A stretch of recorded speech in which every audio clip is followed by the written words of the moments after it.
बिस्मिल्लाहिर्रहमानिर्रहीम। अस्सलामु अलैकुम। आज मैं किस्सा बयान करूंगा पैगंबर हजरत ईसा अलैहिस्सलाम का।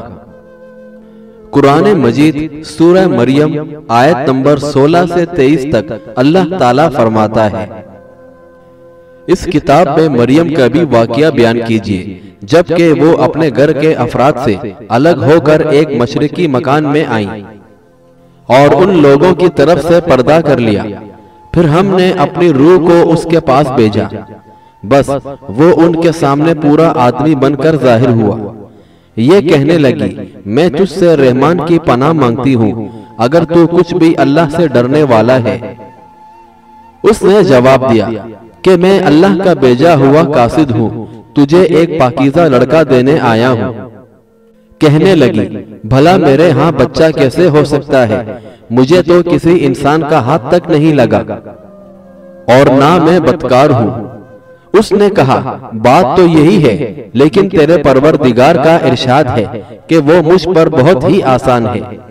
हम उसे लोगों के लिए एक निशानी बना देंगे और अपनी खास रहमत। ये तो एक तयशुदा बात है। बस वो हमल से हो गई और उसी वजह से वो यकसू होकर दूर किसी जगह चली गई। फिर दर्दे ज़ेह एक खजूर के तने के नीचे ले आया और बेसाख्ता जबान से निकल गया कि काश मैं इससे पहले ही मर गई होती और लोगों की भी याद से भूली बसरी हो जाती। बहरहाल मरियम अलैहिस्सलाम बहुत इबादत गुजार थी। उन्होंने अपने और लोगों के दरमियान आड़ बनाई थी। उन्हें खाना भी पर्दे के पीछे से पकड़ाया जाता था। अल्लाह ताला की तरफ से उन्हें खास रिज़्क़ मिल रहा था। इस हालत में जिब्राइल अलैहिस्सलाम उनके पास आए। उन्होंने मरियम अलैहिस्सलाम के गिरेबान में फूंक मारी, उससे उन्हें हमल ठहर गया। विलादत का वक्त आया तो आप लोगों से दूर यानी बैतुल आम चली गई। वहीं उन्हें दर्द ज़ेह शुरू हुआ। तब कहने लगी, काश मैं इससे पहले मर जाती। और अल्लाह ताला की तरफ से इरशाद हुआ, जैसा कि सूरह मरियम आयत नंबर 24 से 28 तक अल्लाह ताला फरमाता है, इतने में उसे नीचे से ही आवाज दी कि आज़रदा खातिर ना हो, तेरे रब ने तेरे पांव तले चश्मा जारी कर दिया है और इस खजूर के तने को अपनी तरफ हिला, ये तेरे सामने तरोताजा पक्की खजूरें गिरा देगा। अब चैन से खा पी और आंखें ठंडी रख। अगर तुझे कोई इंसान नजर पड़ जाए तो कह देना कि मैंने अल्लाह के नाम का रोजा मान रखा है। मैं आज किसी शख्स से बात ना करूंगी। अब ईसा को लिए हुए वो अपनी कौम के पास आई। सब कहने लगे, मरियम तूने बड़ी बुरी हरकत की। ए हारून की बहन, ना तो तेरा बाप बुरा आदमी था और ना तेरी माँ बदकार थी। कौम के लोगों की बातें सुनकर आप खामोश रहीं और बच्चे की तरफ इशारा कर दिया कि इससे बात कर लो। वो कहने लगे, भला गोद का बच्चा कैसे बात कर सकता है? जैसा कि सूरह मरियम आयत नंबर 29 में अल्लाह ताला फरमाता है, मरियम ने अपने बच्चे की तरफ इशारा किया। सब कहने लगे, लो भला हम गोद के बच्चे से कैसे बात करें? उस वक्त अजीम मौजज़ा रहनुमा हुआ।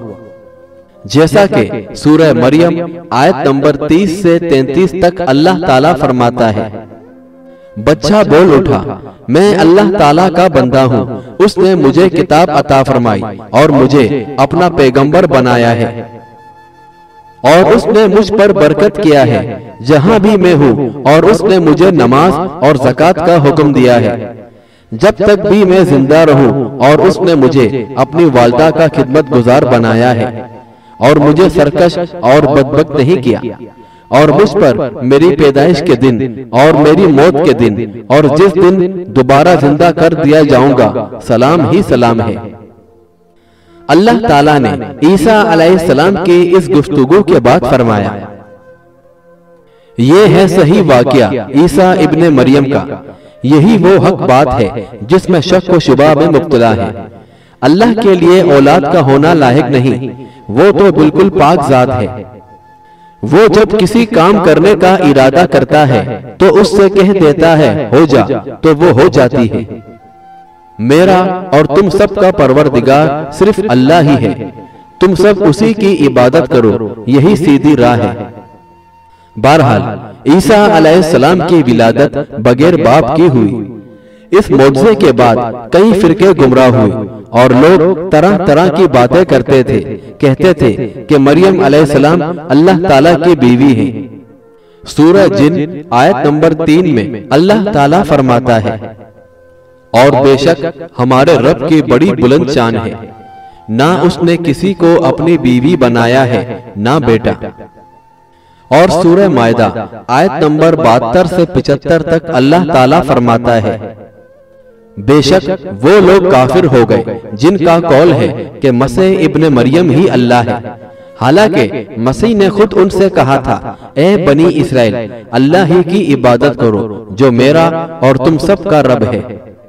यकीन मानो, जो शख्स अल्लाह के साथ शरीक ठहराता है, अल्लाह ताला ने उस पर जन्नत हराम कर दी है और उसका ठिकाना जहन्नम ही है, और गुनहगारों की मदद करने वाला कोई ना होगा। वो लोग भी यकीनन काफिर हो गए जिन्होंने कहा अल्लाह तीन में से तीसरा है। दरअसल अल्लाह ताला के सिवा कोई माबूद नहीं। अगर ये लोग अपने इस कौल से बाज ना रहे तो उनमें से जो कुफ्र पर रहेंगे उन्हें अलमनाक अजाब जरूर पहुंचेगा। ये लोग अल्लाह ताला की तरफ क्यों नहीं झुकते और इस्तगफार क्यों नहीं करते? अल्लाह ताला तो बहुत बख्शने वाला मेहरबान है। मसीह इब्ने मरियम सिवाय पैगंबर होने के और कुछ भी नहीं है, और उनसे पहले भी बहुत से पैगंबर गुजर चुके हैं और उनकी वालदा एक राज़बाज औरत थी।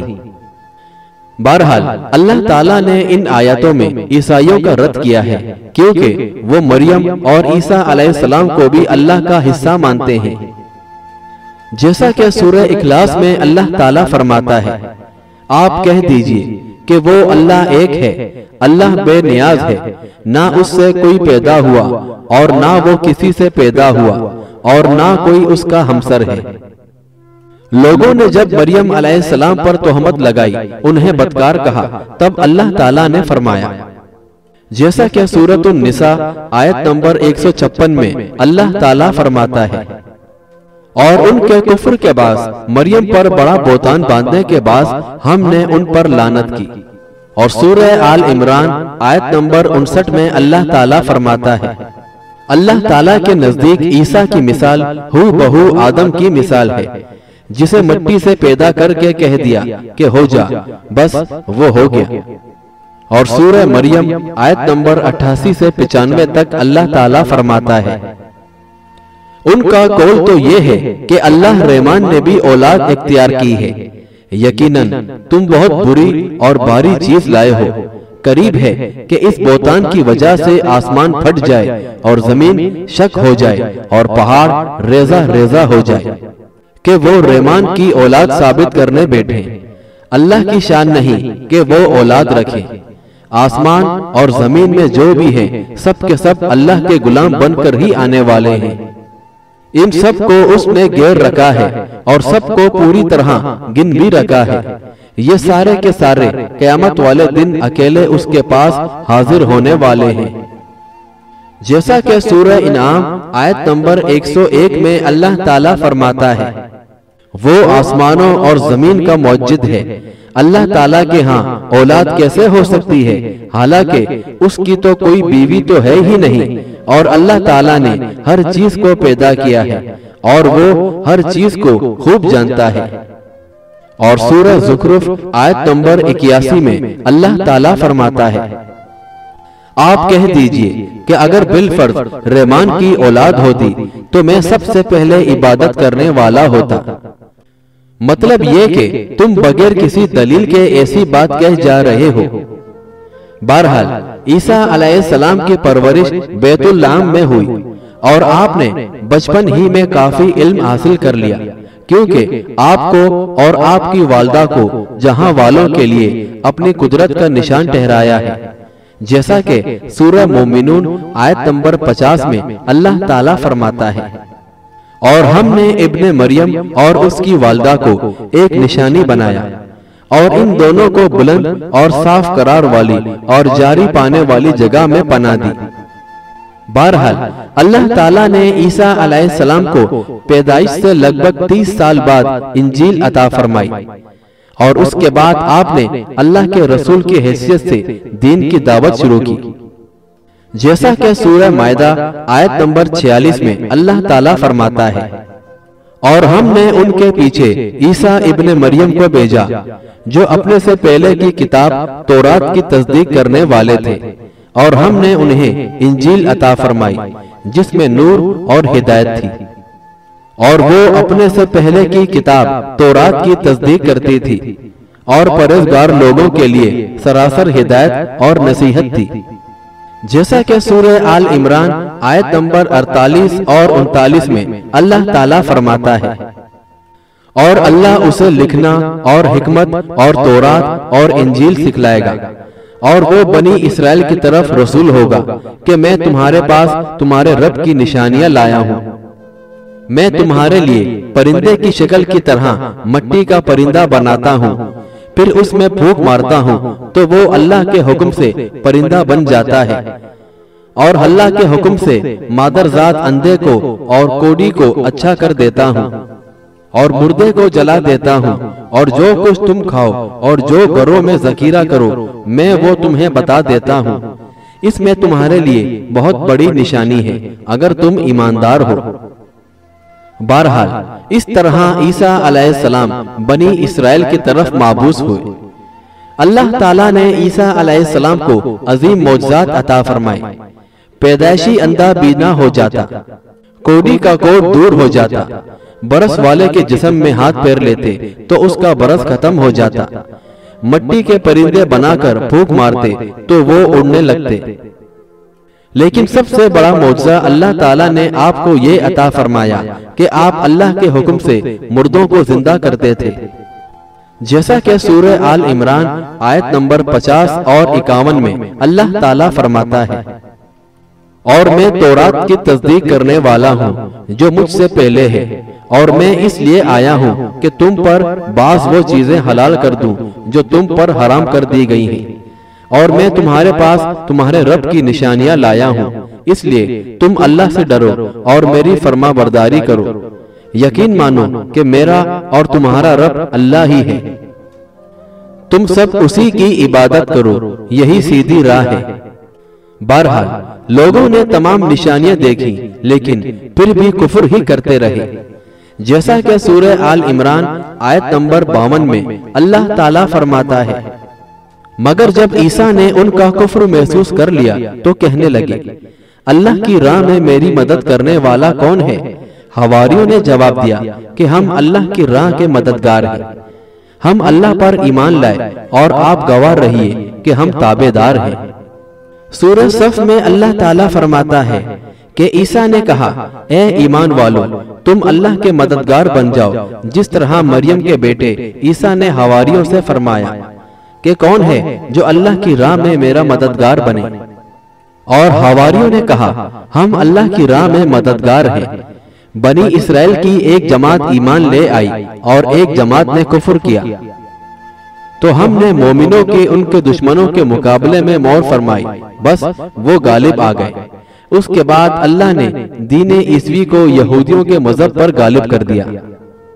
सूरह मायदा आयत नंबर 111 से 115 तक अल्लाह ताला फरमाता है, और जब मैंने हवारियों को हुक्म दिया कि तुम मुझ पर और मेरे रसूल पर ईमान ले आओ, उन्होंने कहा, हम ईमान ले आए और आप गवाह रहिए कि हम पूरे फरमाबरदार हैं।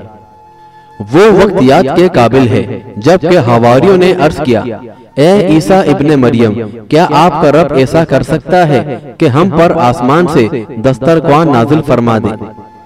आपने फरमाया, अल्लाह से डरो अगर तुम ईमानदार हो।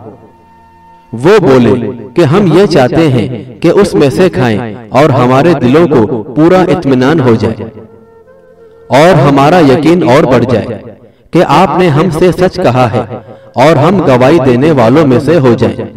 ईसा अलैहिस्सलाम ने दुआ की, ए अल्लाह, हम पर आसमान से खाना नाजिल फरमा कि वो हमारे लिए यानी हम में जो अव्वल हैं और जो बाद में हैं सब के लिए एक खुशी की बात हो जाए और तेरी तरफ से एक निशान हो जाए। और तू हमको रिस्क अता फरमा दे, और तू सब अता करने वालों से अच्छा है। और अल्लाह ताला ने इरशाद फरमाया, मैं वो खाना तुम पर नाजिल करने वाला हूँ, फिर जो शख्स उसके बाद कुफ्र करेगा तो मैं उसे ऐसी सजा दूंगा कि वो सजा दुनिया व जहां वालों में से किसी को ना दूंगा। और आसमान से खाना उतरने लगा, उन्होंने उस खाने को खाया और ईमान पर कायम रहे। अलबत्ता उनमें से एक ने खयानत की। और यहूदी बादशाहों को इस बात की फिक्र सता रही थी कि लोग उनकी पैरवी छोड़कर ईसा के पैरोकार बन रहे हैं, और उनकी हुकूमत डगमगा रही थी, और उनका दीन भी हाथ से जा रहा था। यह सूरत हाल देखकर यहूदी आलिम यहूदी बादशाह के पास गए और कहने लगे, ईसा खुद को यहूदियों का बादशाह ख्याल करता है और दावा कर रहा है कि जल्द तुमसे बादशाहत छीन लेगा। और बादशाह ने हुक्म दिया कि उसे सूली पर चढ़ा लो। इसी तरह यहूदियों ने ईसा अलैहिस्सलाम को कत्ल का मंसूबा बना लिया। ये आपके रसूल बनने के 3 साल बाद की बात है। उस वक्त ईसा अलैहिस्सलाम मजहबी त्योहार फिस मनाने बैतुल मुकद्दस आए हुए थे, और यहाँ ईसा अलैहिस्सलाम ने खाना खाया और अपने शागिर्दों समेत शहर से बाहर कत्समनी नामी एक जगह पर रात गुजारने के लिए तशरीफ ले गए, और फिर अपने शागिर्दों से अलग होकर अल्लाह से दुआ की, ऐ मेरे अल्लाह, अगर हो सके तो ये प्याला यानी मौत मुझसे टल जाए। उल्मा इस बारे में कहते हैं कि जब यहूदी ईसा अलैहिस्सलाम के शागिर्द यहूदा अस्करयूती के रहनुमाई में वहां पहुंचे, इंजील के मुताबिक यहूदियों ने जिस शख्स को ईसा अलैहिस्सलाम के खिलाफ उकसाया था वो रोम का गवर्नर था। उसने अपने सिपाहियों समेत ईसा अलैहिस्सलाम को गिरफ्तार करने की साजिश तैयार की, और ईसा अलैहिस्सलाम के एक शागिर्द यहूदा अस्करयूती को 30 दिनार पर जासूसी पर तैयार कर दिया। जहां ईसा अलैहिस्सलाम और उनके शागिर्द थे, तो उन लोगों ने ईसा अलैहिस्सलाम और उनके हवारियों का मुआसरा कर लिया। उसी वक्त अल्लाह ताला ने ईसा अलैहिस्सलाम को आसमान पर उठा लिया, और मुखबरी करने वाले ईसा अलैहिस्सलाम के शागिर्द यहूदा पर ईसा अलैहिस्सलाम की मुशाबत डाल दी गई। हुकूमत के एहलकारों, यहूदियों और हत्ता के खुद हवारियों ने भी उसको ईसा अलैहिस्सलाम समझ लिया और उसी को ले जाकर फांसी पर चढ़ा दिया, जैसा कि सूरतुन निसा में अल्लाह ताला फरमाता है, और इस वजह से भी हमने उन पर लानत की कि उन्होंने कहा था कि हमने मसीह इब्ने मरियम जो कि अल्लाह के रसूल हैं उसे कत्ल किया है, हालांकि ना उन्होंने उसे कत्ल किया और ना सूली दी, लेकिन उनको शोभा पड़ गया, और जो लोग उसमें इख्तिलाफ कर रहे हैं वो खुद शक में हैं, उन्हें हकीकत का कुछ इल्म नहीं। और ये यकीनी बात है कि उन्होंने ईसा इब्ने मरियम को कत्ल नहीं किया था, बल्कि अल्लाह ने उसे अपनी तरफ उठा लिया था, और अल्लाह बहुत जोर आवर और हिकमत वाला है। बहरहाल ईसाई और यहूदी इस बात पर मुत्तफिक थे कि ईसा अलैहिस्सलाम को सूली चढ़ा दिया गया है, और ईसाई ये भी कहते थे कि ईसा 3 दिन जिंदा रहे और आसमान पर चले गए। और अल्लाह ताला उनके बारे में फरमाता है कि ये लोग शक में मुब्तला हैं।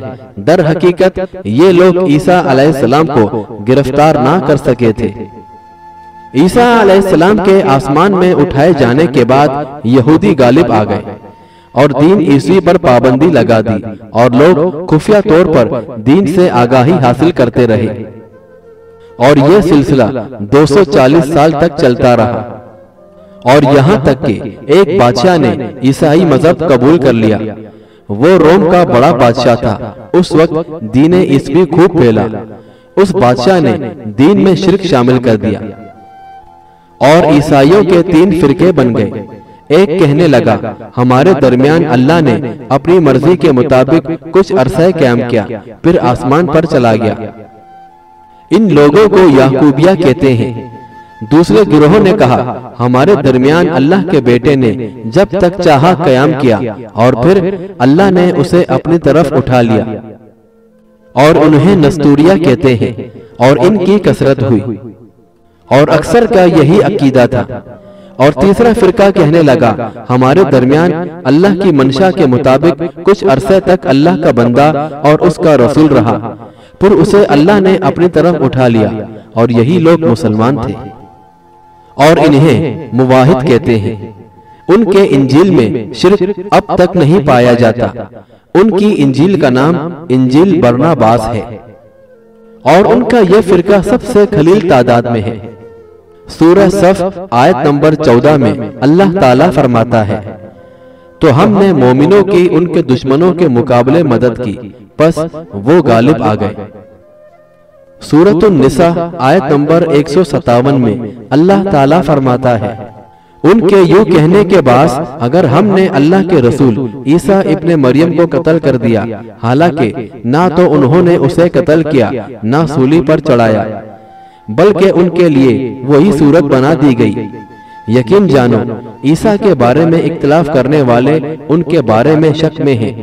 उन्हें हकीकत हाल का कोई इल्म नहीं है। वो माज़ जन के पीछे लगे हुए हैं। इतना यकीनी है कि उन्होंने उसे कत्ल नहीं किया। बहरहाल अल्लाह ताला ने ईसा अलैहिस्सलाम को कयामत की निशानी करार दिया, जैसा कि सूरह ज़ुखरुफ आयत नंबर 61 में अल्लाह ताला फरमाता है, और यकीनन ईसा कयामत की अलामत है, बस तुम कयामत के बारे में शक ना करो और मेरी फरमा बरदारी करो, यही सीधी राह है। और कयामत के करीब ईसा अलैहिस्सलाम आसमान से नाजिल होंगे और उसका नज़ूल इस बात की अलामत होगा कि अब कयामत करीब है। पैगंबर मोहम्मद सल्लल्लाहु अलैहि वसल्लम ने फरमाया कि ईसा का ज्यादा नजदीक मैं हूँ, क्योंकि मेरे और उनके दरमियान कोई नबी नहीं है। और फरमाया कि वो बहुत जल्द नाजिल होंगे, जब तुम उन्हें देखोगे तो पहचान लोगे। वो दरमियाने कद के हैं, उनका चेहरा सफेद और सुर्ख है और उसके सर के बाल सीधे हैं। वो मस्जिद दमश्क के सफेद मीनारे पर उतरेंगे, सलेब को तोड़ देंगे और खंजीर को कत्ल कर देंगे और ईसाई समेत तमाम बातिल दीनों को खत्म करेंगे और उनके जमाने में तमाम मजहब खत्म हो जाएंगे, सिर्फ इस्लाम बाकी रहेगा। दज्जाल को भी अल्लाह ईसा के हाथों कत्ल करवाएंगे। सारी जमीन अमन का गहवारा बन जाएगी, यहाँ तक कि बकरी और शेर एक साथ जिंदगी बसर करेंगे। बच्चे सांपों से खेलेंगे, कोई किसी को तकलीफ नहीं पहुंचाएगा और ईसा अलैहिस्सलाम जमीन पर 40 साल कयाम करेंगे, फिर आपकी वफात हो जाएगी। बहरहाल ईसा अलैहिस्सलाम को अल्लाह ताला ने इंजील अता फरमाई थी, क्योंकि यहूदियों ने तौरात में रद्दो बदल कर दिया था, इसलिए अल्लाह ताला ने आपको इंजील अता फरमाई। लेकिन अब ईसाइयों ने भी इंजील में भी रद्दो बदल कर दिया है। इंजील अब असली हालत में नहीं रही। और ये था एक मुख्तसर सा बयान पैगंबर हजरत ईसा अलैहिस्सलाम का।